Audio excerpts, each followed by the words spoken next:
अगर आप अपनी लाइफ में मनी मैनिफेस्ट करना चाहते हो तो आज की ये वीडियो आपके लिए है। अब इससे कोई फर्क नहीं पड़ता कि आप इस वक्त किस सिचुएशन में हो, यानी आपकी करंट रियलिटी क्या है। आप जॉब करते हो या नहीं करते हो, या फिर आप बिजनेस करते हो या नहीं करते हो, आप हाउसवाइफ हो, आप स्टूडेंट हो, आपकी जो भी रियलिटी हो, अगर आपको आपकी लाइफ में मनी चाहिए तो आपको मनी के कुछ बेसिक रूल्स को समझना होता है और उस हिसाब से अपने माइंडसेट को बनाना होता है। और इतना करने से ही आपकी लाइफ में मनी फ्लो होने लगता है। और ये तब भी होता है जब आप काम नहीं भी करना चाहो, यानी ऐसा जरूरी नहीं है कि अगर आपको मनी मैनिफेस्ट करना है तो मनी के लिए आपको काम ही करना पड़ेगा। काम करना चाहो तो ऑब्वियसली आप कर सकते हो आने वाले टाइम में, लेकिन ये जरूरी नहीं होगा। और ये कैसे होगा कैसे नहीं होगा इस बात पे बिलीव करने की भी जरूरत नहीं है। आपको बस मैं जो बताऊंगा इस वीडियो में आपको बस वो फॉलो करना है। और अगर आप उसको फॉलो करते हो कंसिस्टेंसी के साथ ठीक उसी तरीके से जैसा मैं बताऊंगा, तो डेफिनेटली आपकी लाइफ में मनी मैनिफेस्ट होना शुरू हो जाएगा। मनी जस्ट एक वाइब्रेशन है, उससे ज्यादा कुछ और नहीं। जिसका मतलब यह है कि मनी एक पेपर की करेंसी है जिसपे एक अमाउंट लिखा हुआ है। जिस अमाउंट की क्या वैल्यू होगी वो किसी और पर्सन ने डिसाइड किया है।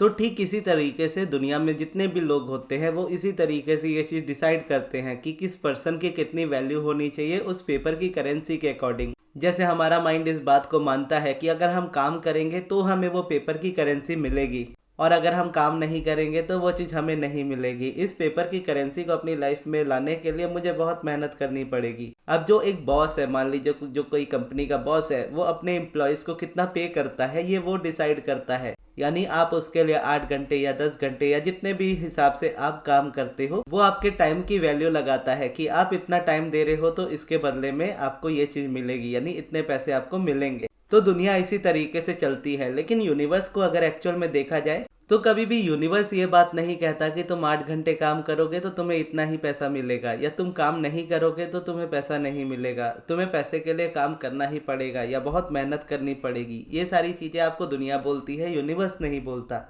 यूनिवर्स बस इतना बोलता है कि आपको अगर अपनी लाइफ में अबंडेंस चाहिए तो आपके थॉट्स, आपकी फीलिंग्स अबंडेंस वाली होनी चाहिए। सिंपल शब्दों में समझे तो अगर आप अपनी लाइफ में मनी चाहते हो तो आपकी मनी की वाइब्रेशन अच्छी होनी चाहिए। जितनी अच्छी आपकी मनी की वाइब्रेशन होगी उतना मनी आपकी लाइफ में अच्छे तरीके से फ्लो करेगा। अगर आप भी ये बिलीव करते हो कि कुछ घंटे यानी 8 घंटे आप काम करते हो, तो आप भी ये अगर बिलीव करते हो कि 8 घंटे में आपको इतनी ही वैल्यू मिलनी चाहिए तो आपको उतनी ही मिलेगी, उससे ज़्यादा नहीं मिलेगी। तो यहाँ पे वाइब्रेशन को बढ़ाने का मतलब क्या होता है? वाइब्रेशन को बढ़ाने का मतलब ये है कि मुझे इतना अमाउंट मिलना चाहिए। अगर मैं इतना काम कर रहा हूँ या इतना टाइम दे रहा हूँ तो मुझे इसके बदले में इतने पैसे मिलने चाहिए। तो जब आप इस तरीके से चलते हो तो आप अपनी वाइब्रेशन को बढ़ाते हो। अगर आप काम करने के लिए ये चीज़ कर रहे हो तो डेफिनेटली, अगर आप काम नहीं करना चाहते या किसी रीज़न से आपके लिए काम सुटेबल नहीं है और आप बस अपनी लाइफ में मनी चाहते हो कि मनी का फ्लो अच्छा हो, तो ऐसे में यूनिवर्स क्या कहता है कि आप अपनी लाइफ में, यानी अब्राहम की टीचिंग्स में ये चीज़ मैंने जानी थी। अब्राहम ये बात कहती है कि आप अपनी लाइफ में मनी सिर्फ इसलिए मैनिफेस्ट कर सकते हो कि आप इस धरती पे एग्जिस्ट करते हो, और इस धरती पे अच्छे से एग्जिस्ट करने के लिए, अच्छी लाइफ जीने के लिए आपको मनी की नीड पड़ेगी। तो बस इस रीज़न से भी कि आप एग्जिस्ट करते हो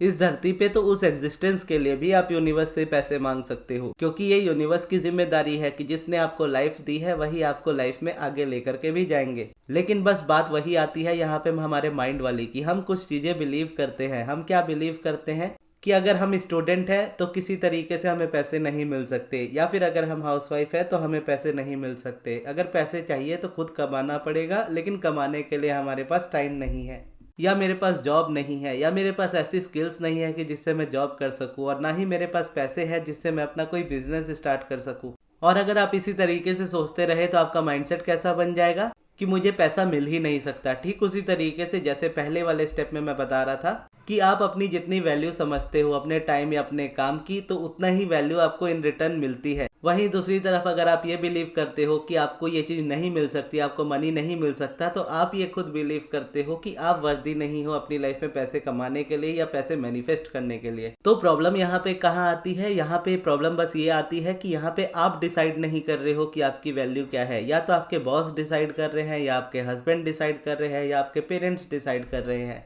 कि आपको कितने पैसे मिलने चाहिए। तो अब यहाँ से फिर हम अपनी वाइब्रेशन को बढ़ाने का काम स्टार्ट करते हैं। वाइब्रेशन बढ़ाने के लिए हम क्या करते हैं? 2 तरीके से हम डिसीजन लेते हैं। एक तो एक पर्टिकुलर अमाउंट हो सकता है, हम फिक्स करते हैं। जैसे मान लीजिए अगर आपको मंथली इनकम 1 लाख रुपए चाहिए तो आप अपनी वाइब्रेशन को उतना बढ़ाओगे कि आपकी वाइब्रेशन इस तरीके की हो जाए कि आप monthly 1 lakh rupees easily manifest कर सको। और दूसरी साइड अगर आपको पर्टिकुलर अमाउंट नहीं है माइंड में, तो आप क्या करोगे, आप बस अपनी वाइब्रेशन बढ़ाने पे फोकस करोगे। जैसे जैसे आपकी वाइब्रेशन बढ़ती जाएगी मनी आपकी लाइफ में ग्रो होता जाएगा। तो जितना मनी आपको आपकी लाइफ में मिल रहा होगा तो बस आप उतना समझते जाओगे कि इस वक्त आप इतनी ही वाइब्रेशन में हो, इसीलिए इतना पैसा आपको मिल रहा है। अब जब पर्टिकुलर अमाउंट ऑफ होता है, यानी पर्टिकुलर अमाउंट होता है कि मुझे इतना कमाना है, तो क्या है, यहाँ पे आप रोबोटिक एफर्मेशन का भी इस्तेमाल कर सकते हो कि मैं महीने का 1 लाख रुपए कमाता हूँ, हर महीने की अर्निंग मेरी 1 लाख रुपए से ऊपर है। या फिर अगर आपको कोई रास्ता नहीं दिख रहा है इस जगह पे कि कैसे आप 1 लाख रुपए कमाओगे, तो एफर्मेशंस में थोड़ा बहुत डिफरेंस आ जाता है। जैसे मुझे महीने के 1 लाख रुपए कमाने हैं, कैसे होगा मुझे नहीं पता, मुझे बस कमाने हैं। तो ये सेंटेंस मैंने बोला, इसको एफर्मेशन में आप ऐसे रखोगे कि मुझे महीने के 1 लाख रुपए कमाने हैं। ये भी एक तरीके से एफर्मेशन है जो आपको पिवटिंग में हेल्प करती है। और इस जगह पे जैसा कहा जाता है ना कि जो चीज़ आप अपनी लाइफ में चाहते हो वो चीज़ आपको मिल चुकी है, आप ऐसा बोलो तब जा करके वो चीज़ मैनिफेस्ट होगी। तो ये चीज़ अगर देखा जाए ना तो पूरी तरह से सच नहीं है। अगर आप ऐसे बोलते हो तो डेफिनेटली मैनिफेस्ट होता है, लेकिन अगर आप ऐसा ना बोल करके ऐसा भी बोलो कि मुझे महीने के 1 लाख रुपए कमाने हैं, तो भी मैनिफेस्टेशन होता है। बस फोकस बस यहाँ पे ये देखना होता है कि जब आप बोल रहे हो कि मुझे महीने का 1 लाख रुपया कमाना है, तो आपका ध्यान इस जगह पे नहीं जाना चाहिए कि ये चीज़ मेरी लाइफ में कैसे होगी, क्योंकि रुकावट यहीं पे आती है। और जब भी आप इन चीज़ों का इस्तेमाल करोगे, चाहे एफर्मेशन कर रहे हो या कोई भी प्रोसेस कर रहे हो, जब भी आप उसका इस्तेमाल करोगे तो ऐसा होगा ही होगा कि जब आप उसको रिपीट करोगे तो पुराना पैटर्न जो आपके माइंड में चलता है वो पहले आगे आएगा और उसको आप कुछ नहीं करोगे, आप बस अपनी रूटीन में कंसिस्टेंट रहोगे। यानी जो एफर्मेशन आपने पकड़ी है बस आप उसको रिपीट करते रहोगे। उसको रिपीट करते करते क्या है कि आपका माइंड उस पुरानी चीज़ को रिपीट करना कम कर देगा। जब वो कम होने लगेगी तो मैनिफेस्टेशन ऑटोमेटिकली होने लगेगी। अब इसको मैं एक्सप्लेन कर रहा हूँ तो इसको आप इस तरीके से समझिएगा कि हर चीज़ हमारी इस धरती पे डुअलिटी पे बेस्ड होती है। मनी भी डुअलिटी पे आप समझ लो बेस्ड है। तब ऑब्वियसली मनी की वीडियो है तो एग्जाम्पल भी मनी का ही होगा। तो इसको आप ऐसे डुअलिटी में देख सकते हो। एक तरफ जैसे मान लीजिए मनी एक सब्जेक्ट है, मनी में ही दो चीज़ें आपको मिल जाएंगी, एक अबंडेंस ऑफ मनी है, एक लैक ऑफ मनी है। एक तरफ आप समझ लो भरपूर पैसा है, दूसरी तरफ पैसे की कमी है। एक तरफ अमीरी है तो एक तरफ गरीबी है। एक तरफ पैसे होने की खुशी है तो एक तरफ पैसे ना होने का गम है। एक तरफ इतना है पैसा है कि आप जो चाहे वो खरीद रहे हो और आपको बैंक अकाउंट देखना ही नहीं पड़ रहा, और दूसरी तरफ पैसा कैसे है कि आप अपनी ज़रूरत की नीड को भी पूरा नहीं कर पा रहे। तो इस जगह पे आप जो हो, यानी आप एक पर्सन हो, आप मनी के बारे में सोचते हो। मनी के बारे में सोच करके आप किस डायरेक्शन में उस थॉट को लेकर के जाते हो वो आपकी लाइफ में मैनिफेस्टेशन कराता है। जैसे बहुत लोग बोलते हैं कि मैं मनी को लेकर के तो बहुत टाइम से सोचता हूँ और पॉजिटिव भी सोचता हूँ, लेकिन फिर भी मैनिफेस्ट नहीं होता। तो उस जगह पर अगर ये क्वेश्चन किया जाए कि आप एक्चुअल में मनी को लेकर के पॉजिटिव सोचते भी हो या नहीं, तो उस जगह पे ये चीज़ें समझ में आती है कि जब आप बोलते हो कि हाँ मुझे मेरी लाइफ में अबंडेंस ऑफ मनी चाहिए, यानी प्रॉस्पेरिटी चाहिए मेरी लाइफ में जहाँ पर मेरे पास भरपूर पैसा हो, लेकिन जब आप ये बात बोलते हो उसके बाद आप अपनी करंट रियलिटी में देखते हो और ये बात बोलते हो कि मेरे पास तो पैसों की कमी है, फिर आप बोलते हो कि मुझे बहुत अमीर होना है, मुझे अपनी लाइफ में बहुत पैसे चाहिए, और दूसरी तरफ आप अपनी करंट रियलिटी देखते हो और बोलते हो कि मुझे इस तरीके की लाइफ में नहीं रहना जहाँ पैसे की इतनी कमी है। एक तरफ आप बोलते हो कि मुझे मेरी लाइफ में जो चाहिए मैं वो इजीली खरीद पाऊँ और मुझे बैंक अकाउंट या अमाउंट उस चीज़ का देखना ही ना पड़े। कोई चीज़ अगर मुझे खरीदनी है तो उसका प्राइस टैग मुझे देखना ही ना पड़े, मुझे पसंद आए मैं खरीद लूँ। दूसरी तरफ माइंड क्या बोलता है कि यहाँ ज़रूरत वाली चीज़ है, उस चीज़ को मैं कैसे पूरा करूँ, अभी मुझे इतने पैसों की नीड है, अभी वो पैसे मेरे पास नहीं है। तब हो सकता है कि रियलिटी में आप उस तरीके की सिचुएशन में फंसे हो जहाँ पर आप उन चीज़ों को नहीं कर पा रहे। अब ऐसे में आप शिफ्ट कैसे करोगे, क्योंकि यूनिवर्स तो शिफ्ट मांगता है। अब आप चाहे जो रियलिटी जी रहे हो, यूनिवर्स आप पे दया करके उसको चेंज नहीं करेगा। आप अपनी वाइब्रेशन चेंज करोगे तभी आपको उस जगह पे चेंजेस होते हुए नजर आएंगे। तो वो तरीके आपको अपनाने पड़ते हैं अपनी लाइफ में। उन्हीं तरीकों के लिए अब्राहम इस जगह पे प्रोसेसेस देती है। प्रोसेसेस यहाँ पर अगर देखोगे तो मनी को लेकर के सबसे बेस्ट जो प्रोसेस है जो मैं हमेशा से करता हूँ वो है पॉजिटिव एस्पेक्ट्स ऑफ मनी लिखना। तो जिस तरीके से मैंने डुअलिटी को एक्सप्लेन किया कि एक तरफ अमीरी है, एक तरफ गरीबी है, एक तरफ बहुत पैसे हैं तो एक तरफ कमी है, एक तरफ ऐसा है कि आप सारी चीज़ें खरीद रहे हो, दूसरी तरफ ऐसा है कि आप ज़रूरत की चीज़ों के लिए भी इतना सोच रहे हो। अब यहाँ पे जब करंट रियलिटी दिखती है तो मोस्टली आप समझ लो करंट रियलिटी में आप हो, तो इसका मतलब है कि आपका मनी के नेगेटिव साइड पे फोकस है। और इसके साथ ही साथ मनी के कुछ हमारे नेगेटिव बिलीव्स भी होते हैं। जैसे मान लीजिए पैसा पेड़ पे नहीं उगता या पैसे के लिए बहुत मेहनत करनी पड़ती है, जो मोस्टली मैं आपको स्टार्टिंग के टाइम पे बता रहा था इस वीडियो के, कि मुझे पैसे के लिए मेहनत करनी पड़ेगी, पैसे के लिए मुझे बहुत काम करना पड़ेगा, पैसे के लिए ये करना पड़ेगा, वो करना पड़ेगा, पैसे के लिए झगड़ा होता है, ये सारी चीज़ें जो भी आपके माइंड में ये सारी चीज़ें चलती है, कुछ आपको पता होती है, कुछ आपको नहीं भी पता होती है। तो जो भी है बस उसको चेंज करने के लिए हम पॉजिटिव एस्पेक्ट्स लिखना स्टार्ट करते हैं। तो जब हम पॉजिटिव एस्पेक्ट्स लिखते हैं तो हम क्या करते हैं, अपने आप से ये क्वेश्चन पूछते हैं, यानी एक हेडिंग के तौर पे मान लीजिए आप इसको लिख सकते हो। अगर आप सिंपल वे में लिख रहे हो तो जस्ट हेडिंग ये रहेगी पॉजिटिव एस्पेक्ट्स ऑफ मनी, और क्वेश्चन अपने आप से रहेगा मनी के पॉजिटिव एस्पेक्ट्स क्या हैं। फिर आपको सोचना नहीं है ज़्यादा, जो जो आंसर आपके माइंड में आ रहे हैं आपको लिखते जाना है। जैसे अगर मैं पूछूं मनी के पॉजिटिव एस्पेक्ट्स क्या है, अगर मैं बोलूँगा तो पैसा हर चीज़ में अच्छा लगता है, पैसे से सारी चीज़ें हमेशा इजीली हो जाती है, पैसा मेरी सभी ज़रूरतों को पूरा करता है, पैसा मुझे फ्रीडम देता है, पैसे से मैं जो चाहे वो खरीद सकता हूँ, पैसे से मैं जहाँ चाहे वह ट्रैवल कर सकता हूँ, पैसा मेरी सभी ज़रूरतों को पूरा करता है। अब ये कुछ सेंटेंसेस है, यानी इस कुछ सेंटेंसेस को अगर आप लिखोगे, आज आपने मान लीजिए पॉजिटिव एस्पेक्ट्स लिखा है और कल अगर आप वापस से पॉजिटिव एस्पेक्ट्स लिखने जाओगे तो आपको न्यू थॉट्स नहीं मिलेंगे, आपको पुराने ही थॉट्स मिलेंगे। ये जो थॉट्स अगर मुझे मिले हैं उसी तरीके से आपको कुछ थॉट मिलेंगे और वो रेगुलर बेसिस पे रिपीट होंगे। तो जब वो रिपीट होते हैं तो इंसान बोर होने लगता है कि एक ही तरह के थॉट को हम बार बार लिख रहे हैं, तो वो चीज़ वर्क करेगी या नहीं करेगी। तो यहाँ पे ये समझना होता है कि रेपिटेशन ही चाहिए होता है और रेपिटेशन ही वर्क करता है। क्योंकि जब आप अपनी लाइफ में मनी के बारे में सोचते हो तो आपको इमीडिएटली यही थॉट आता है कि मनी क्यों आपकी लाइफ में नहीं है, और क्यों नहीं है उसका रीज़न जो भी होता है वो परमानेंट उस जगह पे बैठा होता है और उसी चीज़ को वो रिपीट करता है। यानी अगर जॉब नहीं है तो आप जब भी मनी के बारे में सोचोगे तो आपका माइंड यही बोलेगा कि जॉब नहीं है इसलिए मुझे पैसा नहीं मिल सकता। अगर आप हाउस वाइफ हो और इसके लिए आपके पास मनी नहीं आता है तो आप इस तरीके से ही सोचोगे जनरली कि मैं हाउस वाइफ हूँ इसीलिए मुझे पैसा नहीं मिलता और मैं कमा भी नहीं सकती। तो इस जगह पे क्या है कि यही इस जगह पे नेगेटिव एस्पेक्ट है, और इसको बदलने के लिए आप पॉजिटिव एस्पेक्ट्स लिखना स्टार्ट करोगे। तो इसीलिए जब पॉजिटिव एस्पेक्ट्स भी लिखोगे तो सेम तरह की ही लाइन आपको डेली बेसिस पे रिपीट होती हुई मिलेगी। तो बस उसी को आपको रिपीट करते जाना है डेली बेसिस। अगर मेरी आप पुरानी वीडियोस जा करके देखो पॉजिटिव एस्पेक्ट्स को लेकर के, तो उसमें मैंने अपने नोट्स के हिसाब से ही आपको दिखाया है, यानी जो चीज़ें मैंने लिखी है वो मैंने नोट्स में दिखाई है।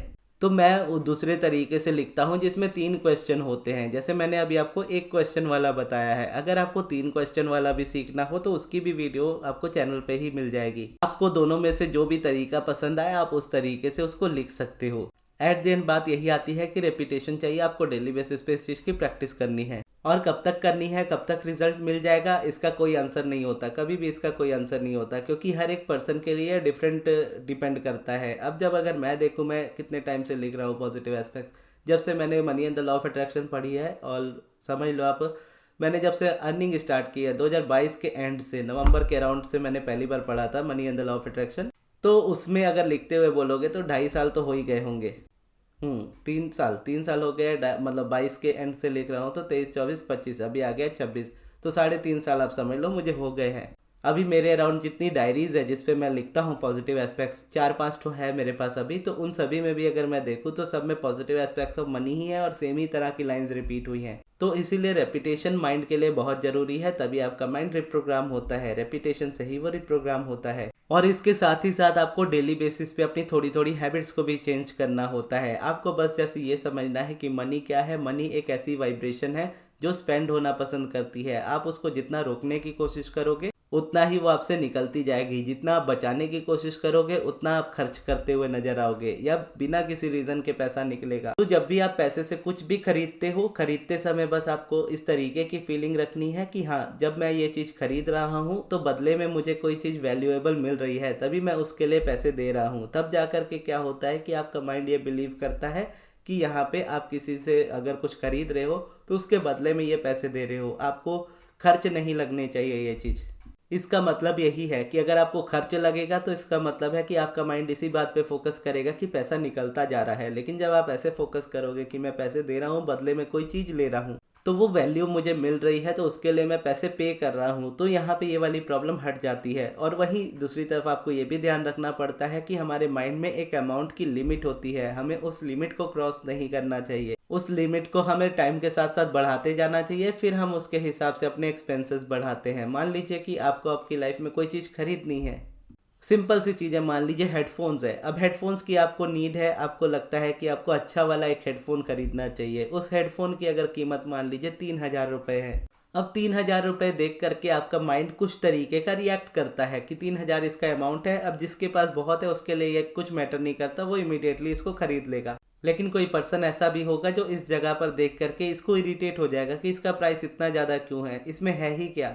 तो यहाँ भी रेजिस्टेंस आती है। अगर आप इस जगह पे ऐसे हो जाते हो कि अगर इसका अमाउंट इतना ज़्यादा है तो मैं तो दे ही नहीं सकता, तो भी आप रेजिस्ट करते हो यहाँ पे। अगर आप अर्निंग करते हो, आपके पास खुद के पैसे हैं और इनफ है, लेकिन आप उसको खरीद रहे हो क्योंकि आपको ज़रूरत है, जैसे बोलते हैं ना, महंगा है लेकिन पसंद का है, अब लेकिन दिल पे पत्थर रख के हम उसको खरीद ले रहे हैं, तो उस तरीके से भी अगर आप खरीदते हो तो वो चीज़ जो आप खरीद रहे हो वो फिर आपको वैल्यू नहीं देती। तो ऐसी जगह पे आपको क्या समझना है, आपको ये समझना है कि हाँ 3,000 अमाउंट आपके लिए हो सकता है इस वक्त बड़ा हो, तो आपको इस जगह पे उस चीज़ को इमीडिएटली परचेज नहीं कर लेना है। अगर आपको एक्चुअल में नीड है उस चीज़ की, तो जितना अमाउंट आप इजीली स्पेंड कर सकते हो, जैसे मैंने कहा ना कि किसी के लिए 3,000 कुछ भी अमाउंट नहीं है, तो उस हिसाब से आप देखो कि कौन सा अमाउंट ऐसा आता है जो अगर आप इमीडिएटली स्पेंड कर दो आपको कोई फ़र्क ना पड़े। तो उस हिसाब से अगर आप ईयरफोन्स देखोगे या हेडफोन्स देखोगे तो आपको आपके हिसाब की रेंज में मिलेंगे, चाहे 400 500 जो भी अमाउंट है, अमाउंट मैटर नहीं करता, आपका माइंड में वो कितना है वो मैटर करता है। रफली मान लीजिए आपको नीड है और आपको लगता है कि आप 500 रुपये एक हेडफोन पे इजीली स्पेंड कर सकते हो, तो आप क्या करोगे, 500 रुपये वाला हेडफोन ऑर्डर करोगे या फिर खरीदोगे और इमीडिएटली बोलोगे अपने आप से कि ये ईयरफोन यानी ये जो 3,000 वाला हेडफोन है ये मैं आने वाले टाइम में पक्का खरीदूंगा, या जब मेरे पास पैसे होंगे मैं इसको तब खरीदूंगा, या फिर मैं इस ईयरफोन को 2 महीने बाद खरीदूंगा या 3 महीने बाद खरीदूंगा। जिससे इमीडिएटली आप स्पेंड करके अपने ऊपर ये रेजिस्टेंस नहीं लोगे कि आपने ज़रूरत से ज़्यादा खर्च कर दिया। ऐसे में क्या है कि आपकी उस जगह पे वैल्यू भी पूरी होगी, आपने जो ईयरफोन लिया होगा उसको आप ऐसे देखोगे कि हाँ ये मेरी नीड को भी पूरा कर रहा है क्योंकि मैंने पैसा दिया है, बदले में मुझे ये चीज़ मिली है, तो वहाँ पे क्या है आपको खर्च नहीं लगेगा। और जो दूसरी चीज़ है यानी जो 3,000 वाला हेडफोन है जिसको आपने बोल दिया आने वाले टाइम में आप खरीदोगे, तो उसके प्राइस को देख करके आप कंप्लेंट नहीं करोगे कि ये महंगा है या इस चीज़ को मैं अफोर्ड नहीं कर सकता। तो ये जो वर्ड्स होते हैं आपको आपकी लाइफ में कभी यूज़ नहीं करने चाहिए कि ये मैं नहीं खरीद सकता या फिर ये चीज़ मैं कभी अफोर्ड नहीं कर सकता। तो इस तरीके के वर्ड से आपको दूर रहना चाहिए। आप बोलो कि हाँ चलो ठीक है इसका प्राइस इतना है तो अपने प्राइस में हम ढूंढते हैं, और ये वाली अगर चीज़ हमें लेनी ही है तो हम आने वाले टाइम में इसको लेंगे या जब पैसे होंगे तब इसको लेंगे। तो यहाँ पे क्या है कि आप रेजिस्टेंस क्रिएट नहीं करते, आप परेशान नहीं हो जाते अमाउंट देख करके। सेम अगर देखोगे ना डेली बेसिस पे भी होता है, मोस्टली ये चीज़ें आपको देखोगे ग्रॉसरी की शॉपिंग में आपको ये चीज़ें मिलेंगी। घर के सामान जब आप खरीदते हो या फिर जब आप पेट्रोल भराते हो या मोबाइल रिचार्ज कराते हो, जब ये चीज़ें मोस्टली आपकी लाइफ में डे टू डे बेसिस वाली होती है। तो कई बार ऐसा होता है कि आप रिचार्ज कराने जाओगे, रिचार्ज जो मान लीजिए अमाउंट था पिछले महीने 399, इस वक्त हो गया 445। अब क्या है कि वो अमाउंट जो बढ़ा वो आपको कई बार रेजिस्टेंस दे सकता है कि पिछले महीने तो इसका अमाउंट इतना था, इस महीने इसका अमाउंट इतना ज़्यादा क्यों हो गया। या तो आपके पास ये ऑप्शन होता है कि आप इस चीज़ को कंप्लेन करके यहाँ पे अपनी भड़ास निकाल लो और अपने सिम ऑपरेटर को, यानी जो सिम के ओनर है, जैसे मान लीजिए हम सभी तो जियो ही यूज़ करते हैं, तो जियो के ओनर कौन है, रिलायंस है, मुकेश अंबानी। और वहीं आप इस तरीके से जब यहाँ पे कंप्लेन करते हो तो क्या होता है, मोस्टली आप भड़ास निकालते निकालते 2 गाली आप रिलायंस वालों को दोगे और 4 गाली आप गवर्नमेंट को दोगे। तो यहाँ पे क्या है, एट दी एंड रेजिस्टेंस आपके अंदर क्रिएट होगी, आपके लिए वो अमाउंट एक बहुत बड़ी चीज़ बन जाएगी। जबकि अगर आप देखो कि हाँ अगर ये चीज़ बड़ी है तो मैं क्या करता हूँ, मैं अभी थोड़ा कम वाला बेसिक प्लान में करता हूँ जिसमें मुझे कम अमाउंट में वो रिचार्ज मिल जाए, और नेक्स्ट मंथ जब मेरे पास ज़्यादा पैसे होंगे या जब मेरी सैलरी आएगी तो उस समय मैं एक बार में अपना 3 मंथ्स वाला या जिस तरीके का प्लान मुझे चाहिए वो मैं करा लूँगा। तो जब आप ये करोगे तो रेजिस्टेंस आप क्रिएट नहीं करोगे। तो ठीक इसी तरीके से अगर आप मार्केट भी जाते हो कोई चीज़ें खरीदने के लिए, तो वहाँ पे भी अगर आप देखोगे ना तो प्राइसेस में डेली बेसिस पे हाई क्या यानी कम ज़्यादा कोई ना कोई प्राइस होता ही होता है। लेकिन मोस्टली हमारा ध्यान किस चीज़ पे जाता है कि जिसका दाम बढ़ गया उस चीज़ पे हमारा ध्यान जाता है, जिसका कम हुआ उस पे ध्यान नहीं जाता है। कि मान लीजिए आप बाजार गए सब्जी खरीदते हैं, अब सब्जी खरीदने गए आपको लेना है प्याज आलू मिर्च जो भी है सब्जी के हिसाब से आपको उस हिसाब से खरीदना है। अब आपको मान लीजिए पता चला कि प्याज का जो दाम है वो बहुत ज़्यादा बढ़ चुका है। अब प्याज का दाम इतना ज़्यादा बढ़ चुका है लेकिन बाकी आप समझ लो टमाटर का 2 रुपये कम हो गया, भिंडी का 5 रुपये कम हो गया, गाजर का 2 रुपये और कम हो गया। तो इस तरीके से क्या है कि एक तरफ आपने प्याज में ज़्यादा स्पेंड किया पैसा, दूसरी तरफ आपको उन चीज़ों में थोड़ा डिस्काउंट हो गया। अब लेकिन माइंड क्या है, माइंड ये देखेगा कि जैसे मान लीजिए अमाउंट जो बढ़ा है प्याज को लेकर के वो मान लीजिए सीधा 10-20 रुपये एक बार में बढ़ गया, और दूसरी तरफ अगर जो चीज़ आप देख रहे हो जिसमें कम हुआ है उसमें 2-4 रुपये कम हुआ है बस, तो यहाँ पे भी अगर आप देखोगे तो किसी तरह की सिचुएशन में आप आ सकते हो, या तो मोस्टली ऐसा होता है कि आप ध्यान उस जगह पे जाएगा ही नहीं कि जो चीज़ें कम हुई है, आपको लगेगा कि बस बढ़ा ही है। फिर यहाँ पे आप किस पे गुस्सा निकालोगे, सब्जी वाले पे निकालोगे और गवर्नमेंट पे निकालोगे। लेकिन एट दी एंड क्या होगा, रेजिस्टेंस तो आपके अंदर क्रिएट होगी, परेशान आप होंगे इस बात को लेकर के। जबकि वहाँ पे क्या है कि हाँ, अगर ये ज़रूरत है, अगर प्याज अभी ज़्यादा महंगे लग रहे हैं तो अभी कम अमाउंट में उसको ले लेते हैं। जब नेक्स्ट मंथ आएगा तो, या जब इसका प्राइस थोड़ा और लो होगा तो हम इसको और अच्छे से बाई कर लेंगे, यानी और अच्छे से लेकर के रख लेंगे। तो इसी जगह पे अगर आप देखो, हर एक जगह पे आपके पास यही ऑप्शन होता है, या तो आप उस जगह पे गुस्सा हो सकते हो, नाराज़गी दिखा सकते हो, या फिर आप चुप रह सकते हो। तो उस जगह पे आपको शांति को चूज़ करना चाहिए, पीस को चूज़ करना चाहिए हमेशा। तो अब से आप जब भी मनी स्पेंड करो, आपको बस ये चीज़ अपने माइंड में रखनी है कि कोई भी चीज़ जब आप खरीदने जा रहे हो, उसका जो भी अमाउंट हो, आपको अपने हिसाब से देखना है कि अगर वो ज़्यादा है तो आप बोलोगे इन फ्यूचर इसको खरीद लेंगे या बाद में इसको देख लेंगे। अभी के लिए क्या है कि अभी जितना हम स्पेंड कर सकते हैं हम उतना ही करेंगे। और ये चीज़ इसलिए ज़रूरी है ना कि जब आप अपनी मनी वाइब्रेशन बढ़ाना स्टार्ट करोगे, यानी आप बोलोगे कि मुझे मेरी लाइफ में ज़्यादा पैसा चाहिए, मुझे अपनी लाइफ में ज़्यादा इनकम चाहिए, या मुझे मंथली के इतने पैसे चाहिए ही चाहिए, तो वो तो चलो आएंगे आएंगे, लेकिन जो निकल रहे हैं पैसे, जो आपके स्पेंड हो रहे हैं, अगर आप उस पर अपना कंट्रोल नहीं लगा पाओगे तो क्या होगा, जितने आएंगे उससे ज़्यादा वो जाने लगेंगे, तो आप डेट में पड़ जाओगे, कर्ज में आ जाओगे। तो वो चीज़ें होती है। तो आप कर्ज में ना आओ, इसके लिए भी ये जरूरी है। अगर आप ऑलरेडी कर्ज में हो तो भी ये चीज़ आपके लिए ज़रूरी है। तो ये चीज़ें आपकी लाइफ में ना डे टू डे बेसिस पे मनी को अट्रैक्ट करने से रोकती है। अगर आप बिजनेस करते हो, और ये चीज़ जैसे मैं आपको बता रहा हूँ कि आप अगर पॉजिटिव एस्पेक्ट्स लिखते हो और स्पेंडिंग करना जिस तरीके से मैंने आपको बताया, इस तरीके से अगर आप स्पेंडिंग करते समय हर समय ध्यान रखते हो, तो अगर आपका बिजनेस में कोई रुका हुआ अमाउंट है जो कोई पर्सन नहीं दे रहा है, वो आपको आपकी लाइफ में आता हुआ नजर आएगा।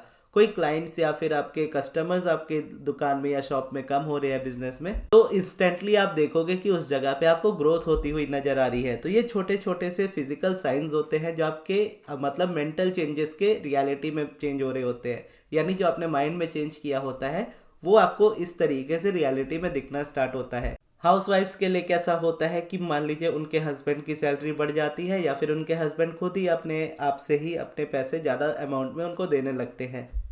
तो ऐसे में क्या है कि जब चीज़ें आ रही होती है तब तो हमारा फोकस पूरी तरह से सही हो जाता है कि जब पैसे लाइफ में आ रहे हैं तब आप स्पेंड कर रहे हो, तब आपको पता है कि आप जितना स्पेंड करोगे कोई फ़र्क नहीं पड़ता, आपको इतने टाइम पे इतना मिल जाएगा।